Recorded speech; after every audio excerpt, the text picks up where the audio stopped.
nepavyko, tačiau esam pusfinalį. Esam pusfinalį ir esam labai patenkinti, aš galvoju. Trečiam kėlinį biški buvo panikos, bet tai mes... Bet būtų trigambų pasiekmes, aš pasakysiu, šviesiai. Iš tikrųjų nesam labai patenkinti. Esam patenkinti, kad patekom, bet žaidimą dar reikia tobulinti, todėl dirbsim gynybai. Valgysim suši. Ir kivirčių buvo komandai, gal išsispręsim iki pusfinalio.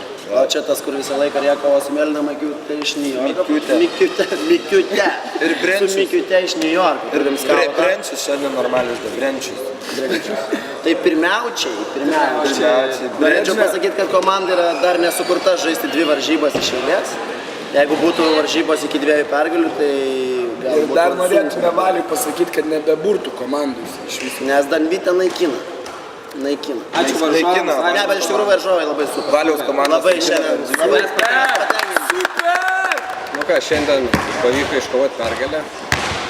Nedidelį skirtumą, netokį būtų pralašim, bet smagu vis tiek sezoną baigti bent jau pergalę.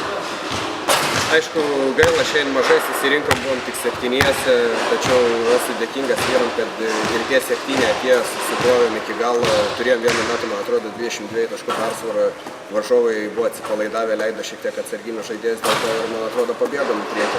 Po to tiesiog, manau, pritrūkom jėgų, varžovai sumažino skirtumą, tapo sunku žaisti, rungtynių pabaiga, manau, buvo labai gražiai žiūrovom ir tiesiog mums šiek tiek geriau pasisekė gėdą sužaisti ir laimėjom. Bet šiaip sveikinam varžovus, jie, manau, pelnytai laimėjo, mes patys kalti, kad vakar apsnūdę buvom, nesikrovėm. Manau, trūko vakar mums labai Ovidijaus Kaminskio, kuris šiandien atvažiavo iš Plungės specialiai, kad pagelbėtų mums, kad susirinktumėm į varžybas.